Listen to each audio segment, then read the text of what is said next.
सादर नमस्ते।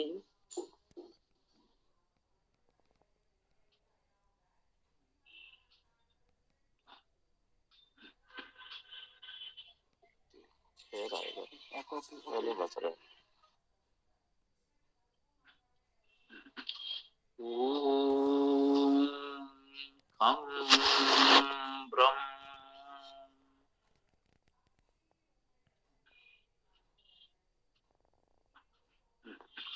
आज हम लोग पद रचना प्रकरण में आख्यात अर्थात क्रियाओं का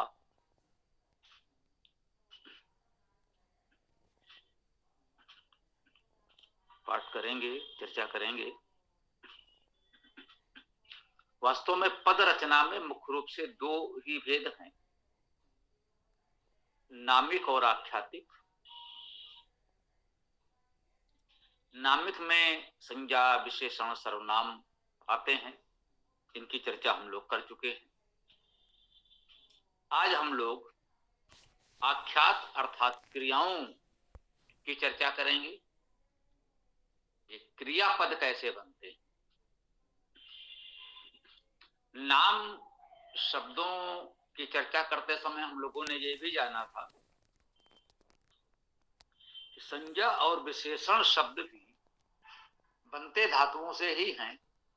धातुओं में कृत प्रत्यय लगते हैं तब वो संज्ञा सर्वनाम नहीं, संज्ञा और विशेषण शब्द बन जाते हैं ना। धातु में जब कृत प्रत्यय जुड़ेगा तो वह संज्ञा या विशेषण शब्द बन जाएगा और उसमें नामिक प्रत्यय लगाने से वह नामिक पद बन जाएगा। नामिक प्रत्यय से भाव कारक प्रत्यय से है, कह सकते हैं। नामिक प्रत्यय को हम कारक प्रत्यय भी कहते हैं। कर्ता, कर्म, करण, संप्रदान, अपादान, अधिकरण कारक हैं। इनको हम प्रथमा, द्वितीय, तृतीया, चतुर्थी, पंचमी, षष्ठी, सप्तमी विभक्ति के रूप में भी जानते हैं। हाँ, कारक प्रकरण में एक बात बता देते हैं। सामान्यतः लोगों को, कुछ लोगों को जानकारी होती है, नहीं होती है। बहुत महत्व न होते हुए भी कुछ तो उपयोग है उसका। कारक की परिभाषा क्या है, बस इसके थोड़ी सी चर्चा करके हम आज के प्रकरण आख्यातिक अर्थात क्रियापदों पर आएंगे। कारक शब्द का ही अर्थ है करने वाला। क्रिया धातु से ही कारक शब्द बनेगा। करने वाला, कार्य कराने वाला, ऐसा भी कह सकते हैं, तो वो कारक होता है। इसका अर्थ यही हुआ कि जो कुछ क्रिया है, आज हम लोग क्रिया की चर्चा करने वाले हैं, तो उसके संदर्भ को समझ लें। क्रिया वाक्य में वह पद होगा जो बताएगा इस वाक्य में हो क्या रहा, क्या करना है, क्या किया जा रहा है, क्या हो रहा है। यह जिस पद से व्यक्त होगा उसे हम क्रिया कहते हैं या आख्यात कहते हैं। और वो नामिक शब्द, सभी नामिक पद जो इसमें आएंगे वो ये बताएंगे कि इस वाक्य में जो कुछ हो रहा है, जो क्रिया है, उसमें उनकी क्या भूमिका है। वह नामिक शब्द इस क्रिया के करने से किस प्रकार से संबंधित है, इस क्रिया के करने या होने में उसकी क्या भूमिका है, वह क्या कर रहा है। यही उसका कारकत्व है, यही उसका कारक होना है। इसी से पता चलता है कि उसमें कारक कौन सा है। कर्ता कारक अर्थात वही कर रहा है, जो कुछ भी वो क्रिया है उसे कर वही रहा है। हमने कहा बालक पढ़ता है, बालका पठत, तो पठत क्रिया हो गई, पढ़ता है। पढ़ने का कार्य कौन कर रहा है, बालक कर रहा है, वो कर्ता हो गया। क्रिया से सीधे संबंधित होना चाहिए तब वो कारक कहलाता है। सीधा सा अर्थ है, उसकी परिभाषा है क्रिया निमित्तम कारकत्वम। कारक होना क्या है, क्रिया का निमित्त होना ही कारक होना है। उस क्रिया का निमित्त होना चाहिए, उसे किसी भी रूप में हो, अर्थात उस क्रिया का सीधा प्रभाव उस पर पड़ना चाहिए। ऐसी परिभाषा भी हम लोगों ने अपने विद्यार्थी जीवन में पढ़ी सुनी है। उसका उस पर क्रिया का प्रभाव पड़े, सीधा प्रभाव पड़े, भाई जो भी क्रिया हो रही उससे वो प्रभावित। पढ़ना क्रिया है तो बालक पढ़ रहा है तो सीधा प्रभाव उसी पर है, पढ़ना बालक को ही है, वो पढ़ रहा है। बालक पुस्तक को पढ़ रहा है, पुस्तक में कर्म कारक हो गया, तो वो पढ़ रहा है तो पुस्तक को ही पढ़ रहा है, उससे पुस्तक प्रभावित है। पुस्तक के बिना नहीं पढ़ रहा है तो पुस्तक भी कारक है, वो कर्म कारक है। आप कहेंगे घर में पढ़ रहा है या विद्यालय में पढ़ रहा है, तो जिस स्थान पर पढ़ रहा है वह स्थान भी उसमें सहायक उपयोगी है, अधिकरण कारक है। इसी प्रकार से अन्य है, जैसे तृतीया विभक्ति करण कारक, किसके द्वारा पढ़ रहा है?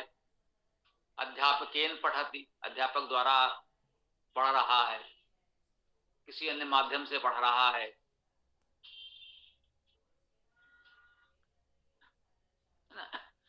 किसके लिए पढ़ रहा है? परीक्षा के लिए पढ़ रहा है, विद्या प्राप्ति के लिए पढ़ रहा है, या परीक्षा उत्तीर्ण करने के लिए पढ़ रहा है। ये चतुर्थी विभक्ति है। संप्रदान कारक के लिए उसका प्रतीक है हमारी अपनी खड़ी बोली में के लिए। इस दृष्टि से देखा जाए तो सामान्यतः इन विभक्तियों से संबंधित तो हैं संबोधन और संबंध, इनको कारक नहीं कहते। विद्यालयों में प्रारंभिक स्तर पर हम लोगों ने कारकों में इनको भी पढ़ा है, संबंध कारक, संबोधन कारक भी बच्चों को पढ़ा दिया जाता है, ठीक है। सरलता के लिए पढ़ाने में कोई हानि नहीं है, ठीक बात है। लेकिन जिन लोगों ने गंभीर व्याकरण आगे पढ़ी है तो उनके मन में यह प्रश्न उठ सकता है कि उनको यही बताया गया है कि ये कारक नहीं है।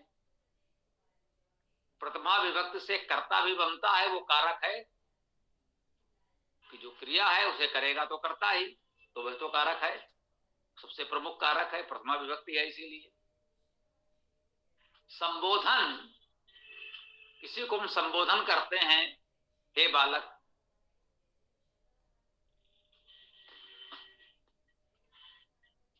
तुम ऐसा करो,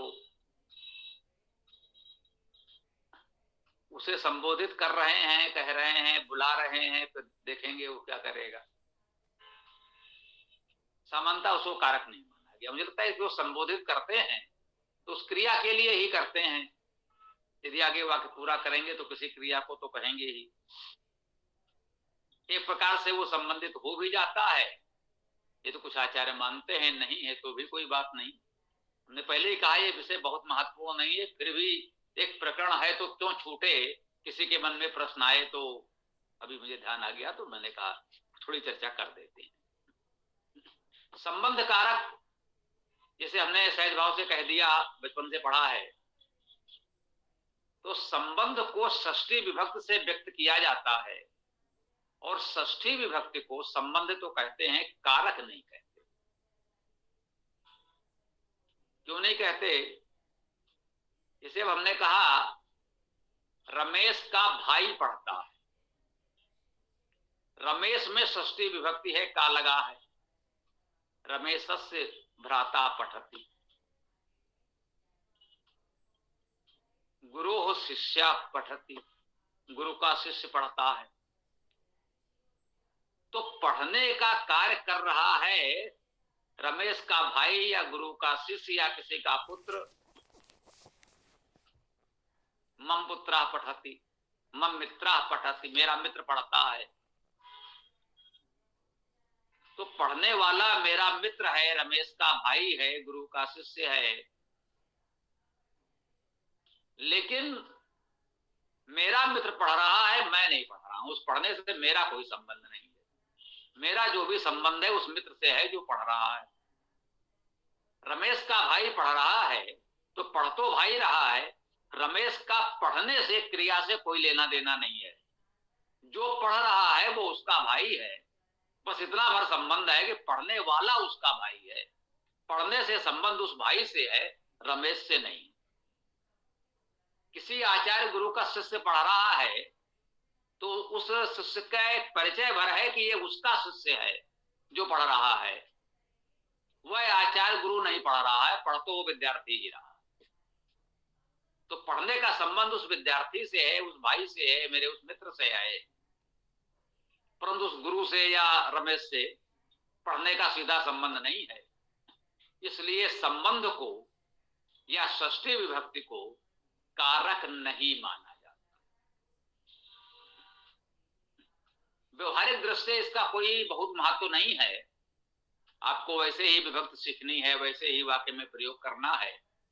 इसे आप कह सकते हैं शास्त्रीय विवेचन, एक बौद्धिक जानकारी, एक सूक्ष्म जानकारी कि हाँ भाई इस दृश्य से बात तो ठीक है। षष्ठी विभक्ति को हम इस अर्थ में कारक नहीं कह सकते क्योंकि क्रिया से उसका सीधा संबंध नहीं होता। परिभाषा है क्रिया निमित्तम कारकत्वम।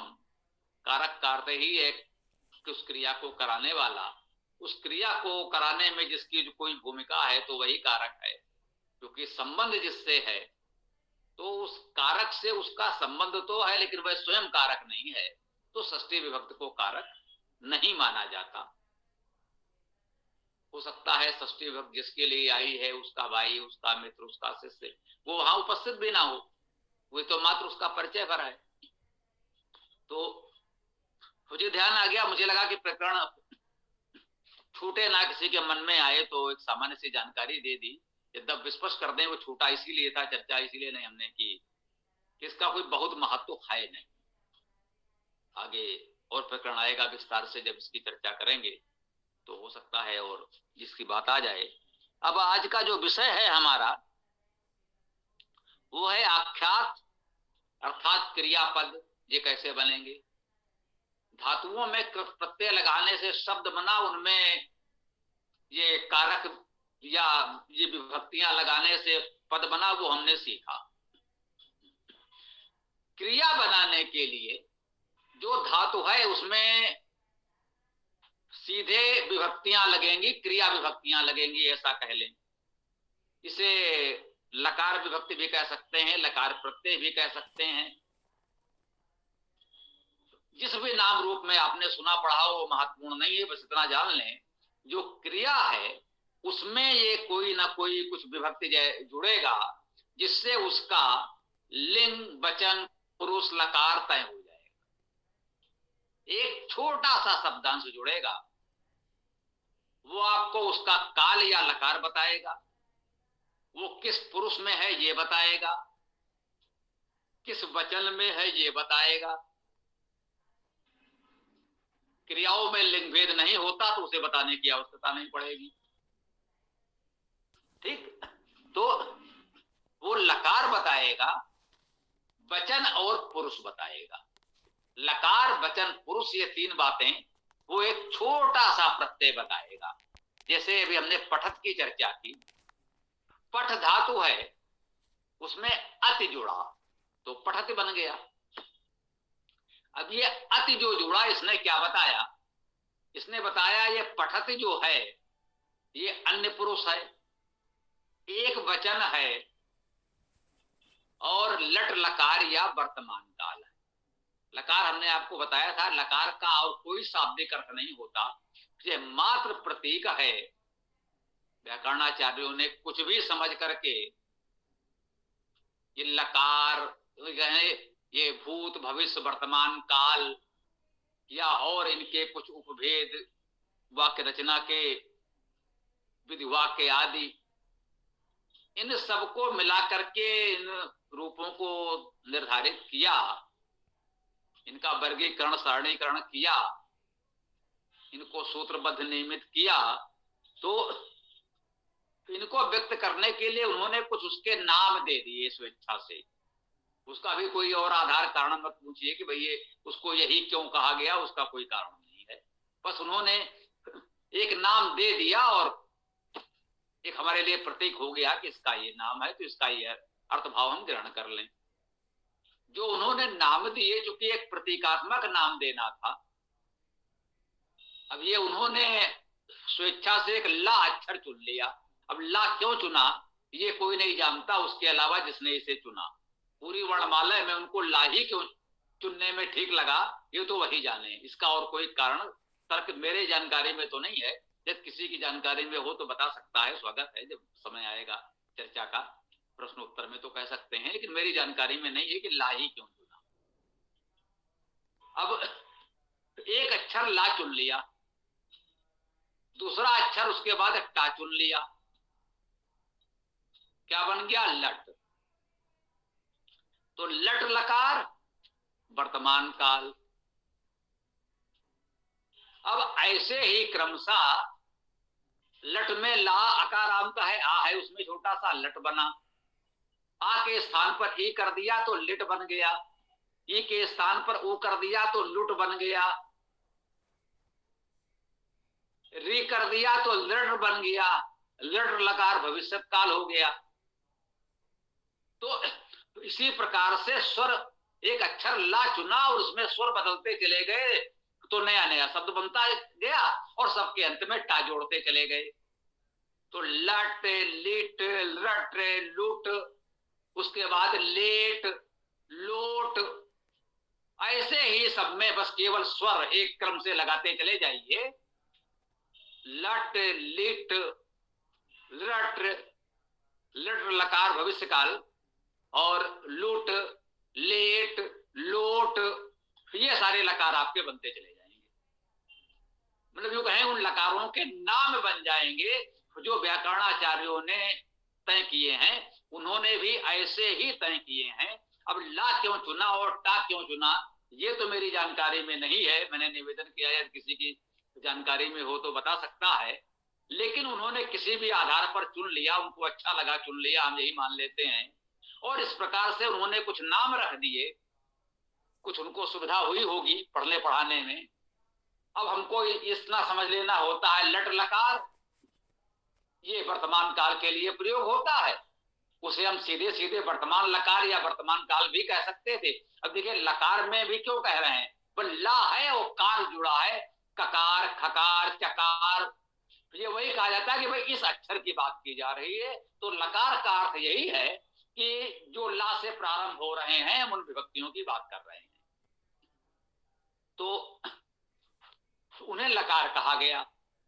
10 लकार 11 लकार मिलते हैं, तो सभी लकारों में वचन और पुरुष के अनुसार ये विभक्ति प्रत्यय निश्चित हैं। अब ये कैसे निश्चित हैं, फिर वही बात है, ये हमें जानना मानना पड़ेगा कि उस युग में बोलने वाले लोग जैसा बोलते थे, जो समझिए न तो कहीं पठ धातु है, न कहीं अति लकार प्रत्यय है क्या? जन सामान्य पठत पद बोलता है। अब पठत उनको कैसे समझाया जाए जो उस तरह से नहीं बोलते हैं, नए सिरे से किसी को सिखाना है, तो वो देखा सब में जो एक सामान्य मिल रहा है जिससे अर्थ निश्चित हो रहा है, वो पठ, पठ से पठत पठंती भी बनेगा, पठक पाठक भी बनेगा, पाठ पाठक्रम भी बनेगा, तो इसका सारा संबंध पढ़ने से हो गया। तो सब में एक सामान्य देखा, पा और ठा 2 अक्षर तो मिल रहे, तो बोले पठ माने पढ़ना, ये धातु बना ली गई सब में सामान्य देख करके। और ऐसे ही देखा भाई पठत बोलता है, लिखत बोलता है, गच्छत बोलता है, तो बोले ये जो ये की या अति जोड़ रहा है, इसको उन्होंने कहा भाई ये विभक्ति प्रत्यय मान लो, किसी भी धातु में जुड़ जाएगा तो उससे ये वर्तमान काल अन्य पुरुष एक वचन का बोध करा देगा। ये उन्होंने अध्ययन करके, सर्वे करके, लोगों के बोलचाल को सूक्ष्मता से देख करके अनुभव किया और हमारे लिए सरलता के लिए उन्होंने लिख दिया। ये हमारे ऊपर उनका उपकार है। हम पूरी भाषा का कहां सर्वेक्षण करते रहते, तो अब समझना हमारे लिए सरल हो गया। इसी का नाम व्याकरण है, इसी के लिए व्याकरणाचार्यों का महत्व है। ये शोध उनका है, ये उनका शोध कार्य है, ये कोई विधि विधान नहीं जैसे हम कहते हैं कोई संसद ने पारित कर दिया, उन्होंने कोई नियम बना दिया इसलिए ऐसा है। समाज में जो भाषा प्रचलित थी उसमें उन नियमों को खोजा कि ऐसे ऐसे लोग बोलते हैं, तो लोगों को इस तरह से सिखाने में सीखने में सुविधा हो गई, वो उन्होंने बता दिया। तो आख्यात अर्थात क्रियाएं बनाने के लिए ये लकारों के कुछ प्रत्यय खोजकर हमको दे दिए गए, या यूं कह लें आप निश्चित कर दिए गए। उन प्रत्ययों को यदि हम सीख लेंगे तो हम इनके रूप आसानी से हम बना सकते हैं। पुरुष वचन और लकार के अनुसार हम उन धातुओं का एक क्रिया रूप बना सकते हैं। इन प्रत्ययों को हमें सीखना होगा, बहुत अधिक नहीं है, बहुत कठिन नहीं है। अभी वो प्रकरण आएगा तब आप देखेंगे कितनी सरलता से हो जाता है। अभी तो हमने सहज भाव से एक उदाहरण के रूप में हमने आपको अति बताया है, अभी आगे आएगा तो ये सारे विभक्तियां, ये सारे जो क्रिया बनाने के लिए प्रत्यय उपयोग हो रहे हैं, विभक्त प्रत्यय आप कुछ भी कह लें, विभक्त कह लें, प्रत्यय कह लें, विभक्त प्रत्यय कह लें, तो कितनी सरलता से हम लोग अभी इसको सीखने वाले हैं। कोई जटिलता नहीं, कोई कठिनता नहीं, बहुत सरलता से हम लोग सीखने वाले हैं, बहुत सरलता से हम इसे समझ लेंगे। क्रिया बनाने में, क्रियापद बनाने में, क्रियापद रचना में या आख्यात पद रचना में बस इतना ही मुख्य विषय है। अभी इस चरण में हम केवल सैद्धांतिक जानकारी आपको दे रहे हैं कि शब्द रूप या नामिक प्रत्यय, कारक प्रत्यय, कारक विभक्तियां कैसे लगती बनती हैं और ये क्रिया विभक्तियां कैसे लगती बनती हैं। कारक विभक्तियां क्या क्या हैं और उनका कहां कैसे प्रयोग होगा, क्रिया विभक्तियां कितनी हैं, क्या क्या हैं, उनका कैसे प्रयोग होगा, ये हम अभी अगले चरण में आपको विस्तार से बताने वाले हैं। अभी एक सामान्य परिचय हम लोगों का इससे हो गया। विशेष में इसमें लिखा हुआ है कि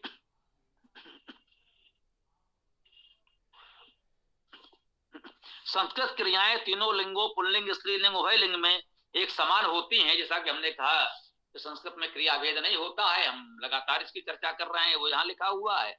से बालिका खेलती, बालिका खेलती, मित्रम खेलती, खेलती तो खेलती, पठती गच्छति, वो तीनों लिंगों में एक समान है। बालिका गच्छति, बालिका गच्छति, यानम गच्छति, यान तो स्त्रीलिंग पुल्लिंग में नहीं होगा, जो भी मान लें। तो खेलत, गच्छति, पठति, लिखति सभी लिंगों में एक समान चल रहा है। दूसरा है सहायक क्रियाएं। जी, हमारी संस्कृत व्याकरण की इस पुस्तक में, सरल संस्कृत व्याकरण में आपको सहायक क्रियाओं का एक अलग प्रकरण मिलेगा जो संभवतः अन्य संस्कृत व्याकरण की पुस्तकों में ना मिले। तो इसको भी समझ लें ये क्या है।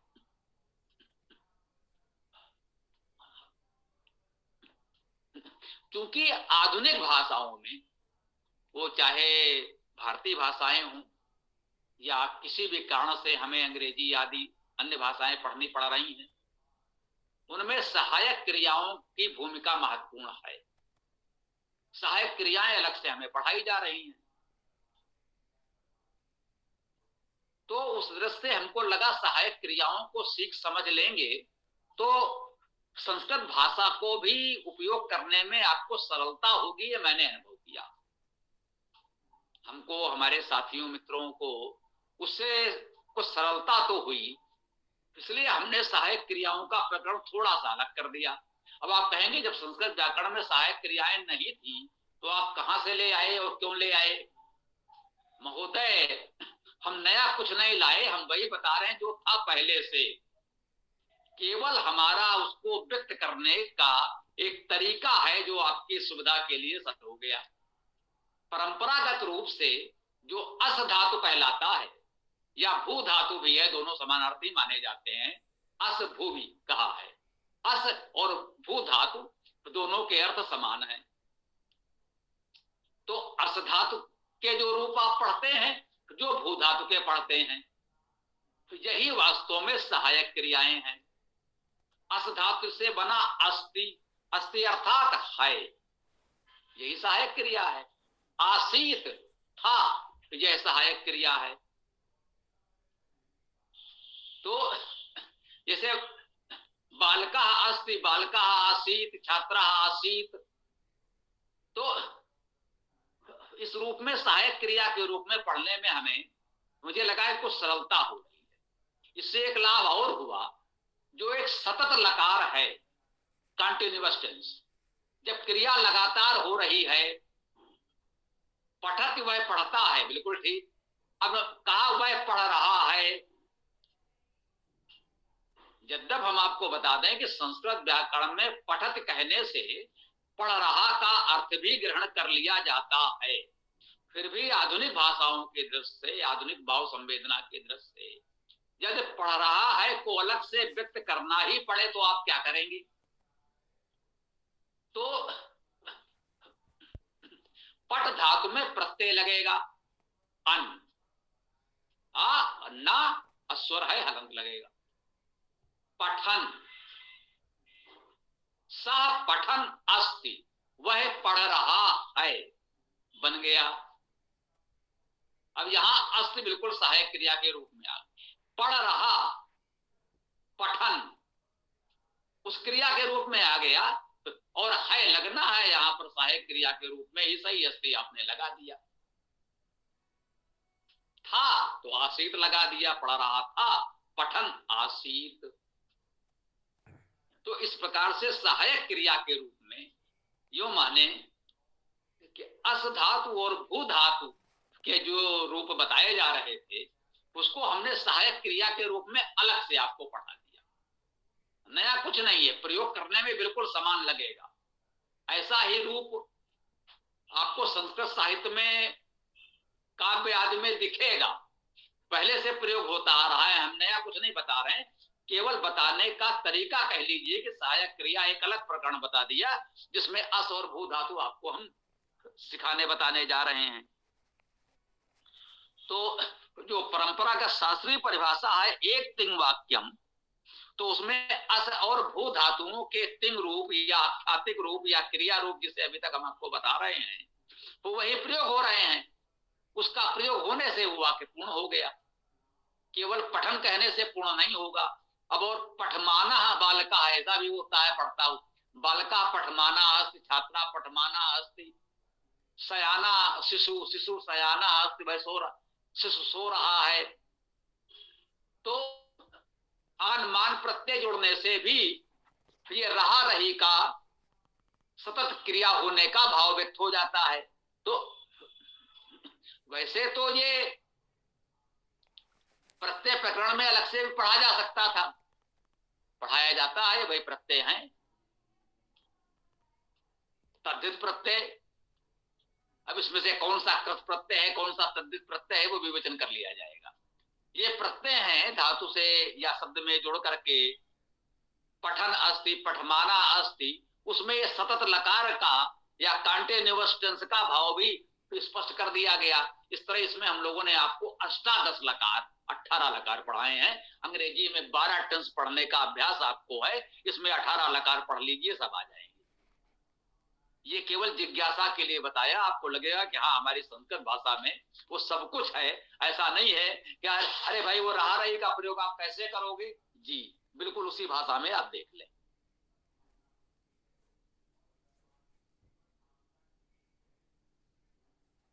तो अब आपका आज का व्याकरण सत्र का समय भी हो गया है, ये प्रकरण भी समाप्त होता है।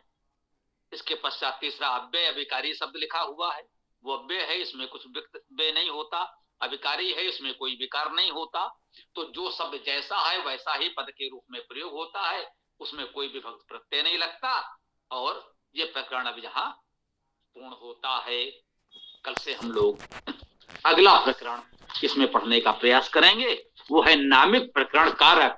जैसा कि अभी हमने कहा कि हमने आपको सामान्य सैद्धांतिक परिचय दिया, तो कारक की विभक्तियां क्या है, कैसे प्रयोग होती हैं, कल इस पर हम लोग और गहनता से चर्चा करेंगे।